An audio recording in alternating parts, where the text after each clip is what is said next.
स्कंद 10वा अध्याय 67वा.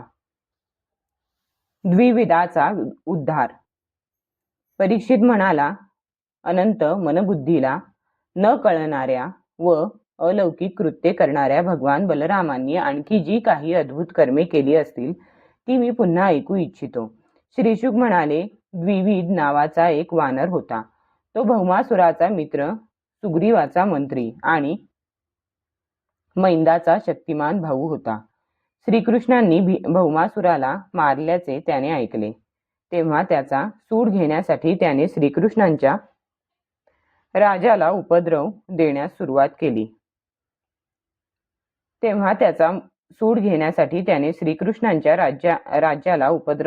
सुरुवात केली.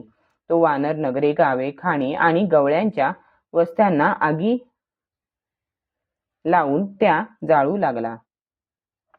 कधी कधी तो मोठमोठे पर्वत उखडून टाकून त्याने अनेक प्रदेशांचा चक्काचूर करीत असे, आणि हे तो विशेष करून काठेवाडामध्ये करीत असे, कारण त्याच्या मित्राला मारणारे भगवान श्रीकृष्ण त्याच देशात राहत होते. द्विविद वानराच्या अंगी 10,000 हत्तींचे सामर्थ्य होते. तो दुष्ट कधी कधी समुद्रात उभा राहून हाताने इतके पाणी उडवीत असे की त्यामुळे समुद्राच्या काठावरील देश बुडून जात. तो दुष्ट मोठमोठ्या मुनींच्या आश्रमांतील झाडे उपटून उद्ध्वस्त करीत असे, आणि त्यांनी यज्ञासाठी बांधलेल्या अग्निकुंडात मलमूत्र टाकून तो अग्नी दूषित करीत असे. ज्याप्रमाणे कुंभार माशी दुसऱ्या किड्यांना आणून आपल्या बिळात त्यांना डांबून टाकते, त्याचप्रमाणे तो मदोन्मत्त वानर स्त्रिया आणि पुरुषांना घेऊन जाऊन डोंगराच्या गुहांमध्ये डांबून त्यांना बाहेरून मोठमोठ्या शिळा लावून त्यांची तोंडे बंद करीत असे. तो अशा प्रकारे निरनिराळ्या ठिकाणच्या लोकांना त्रास देई, शिवाय कुलीन स्त्रियांना सुद्धा भ्रष्ट करीत असे. एके दिवशी तो दुष्ट मधुर संगीत ऐकून रैवतक पर्वतावर गेला. तेथे त्याने यदुश्रेष्ठ बलरामांना पाहिले. ते सर्वांग सुंदर असून त्यांनी कमळांची माळ गळ्यात घातली होती. त्यांच्या आजूबाजूला अनेक तरुणी होत्या. मधुपान करून ते मधुर संगीत गात होते. त्यावेळी त्यांचे डोळे आनंदाने धुंद झाले होते. त्यांचे शरीर एखाद्या मदोन्मत्त हत्तीप्रमाणे शोभून दिसत होते. तो दुष्ट वानर झाडांच्या फांद्यावर चढून त्या जोराने हलवीत आपले अस्तित्व दाखविण्यासाठी किलकिलाटही करीत असे. स्वभावातच चंचल आणि हसण्याची आवड असणाऱ्या बलरामाच्या तरुण भार्या त्याच्या माकड चेष्टा पाहून खदखदा हसू लागल्या. आता तो वानर बलरामांच्या देखतच त्या स्त्रियांना पाहून त्यांच्या समोरून जात, त्यांना आपला गुह्य भाग दाखवीत, तर कधी डोळे मिचकावीत त्यांची चेष्टा करू लागला. ते पाहून वीरश्रेष्ठ बलरामांनी रागाने त्याला एक दगड फेकून मारला, परंतु तो चुकवून द्विविदाने झेप घालून त्याचा मधुकलश पळविला आणि तो बलरामांची खिल्ली उडवू लागला. नंतर त्या लबाड वानराने तो कलश फोडून वस्त्रेही फाडली आणि कुचेष्टेने हसून बलरामांना तो चिडवू लागला. परीक्षिता, जेव्हा अशा प्रकारे मदोन्मत्त बलवान द्विविद बलरामांना तुच्छ मानून त्यांची हेटाळणी करू लागला, तेव्हा त्यांनी त्याचा उर्मटपणा पाहून तसेच त्याने प्रदेशांची केलेली दुर्दशा पाहून त्याला मारण्याच्या हेतूने क्रोधाने आपला नांगर आणि मुसळ उचलले. द्विविद सुद्धा मोठा बलवान होता. त्याने एका हाताने सागवान उपटून मोठ्या वेगाने धावत जाऊन तो बलरामांच्या डोक्यावर मारला.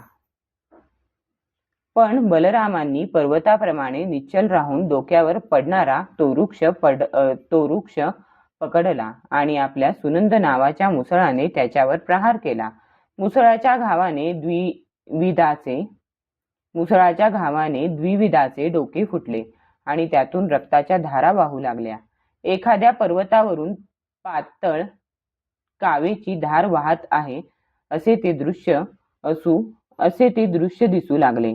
परंतु द्विविदाने आपले डोके एखाद्या पर्वतावरून पातळ कावेची धार वाहत आहे असे ते दृश्य दिसू लागले, परंतु द्विविदाने आपले डोके फुटल्याची पर्वा केली नाही. अतिशय रागाने त्याने दुसरा एक वृक्ष उपटला, त्याची पाने फांद्या तोडून टाकल्या आणि त्याचा बलरामांवर जोराने प्रहार केला. बलरामांनी त्याचे शेकडो तुकडे केले. यानंतर द्विविधाने रागाने आणखी एक वृक्ष फेकला, परंतु बलरामांनी त्याचे सुद्धा शेकडो तुकडे केले. अशा प्रकारे तो वानर त्यांच्याशी वृक्षांनी युद्ध करीतच राहिला. एक वृक्ष तोडल्यावर तो दुसरा वृक्ष उपटीत असे. अशा तऱ्हेने सगळीकडचे वृक्ष उपटून त्याने सर्व वनच वृक्षहीन केले. नंतर द्विविधाने संतापून बलरामांच्यावर दगडांचा वर्षाव सुरू केला, परंतु बलरामांनी मुसळाने त्या सर्व दगडांचा सहजपणे चक्काचूर केला. शेवटी कपिराज द्विविधाने आपल्या ताडाप्रमाणे लांब असलेल्या हाताच्या मुठींनी त्यांच्याजवळ जाऊन त्यांच्या छातीवर प्रहार केले. तेव्हा वधुवंश शिरोमणी बलरामांनी नांगर आणि मुसळ बाजूला ठेवून अत्यंत रागाने दोन्ही हातांनी त्याच्या मानेवर प्रहार केला. त्यामुळे तो वानर रक्त ओकीत जमिनीवर पडला. परीक्षिता, वादळ आल्यावर नाव जशी पाण्यात डगमगू लागते त्याप्रमाणे त्याच्या पडण्याने वृक्ष आणि शिलाखंडासह सगळा पर्वत डळमळू लागला. आकाशात देवता जय जय, सिद्ध लोक नमो नमः आणि मोठमोठे ऋषी साधू साधू असे म्हणून बलरामांवर फुलांचा वर्षाव करू लागले. जगात उपद्रव माजविणाऱ्या द्विविधाला अशा प्रकारे मारून भगवान द्वारकापुरीला परतले. त्यावेळी सगळे नगरवासी त्यांची स्तुती करीत होते. अध्याय 67 समाप्त.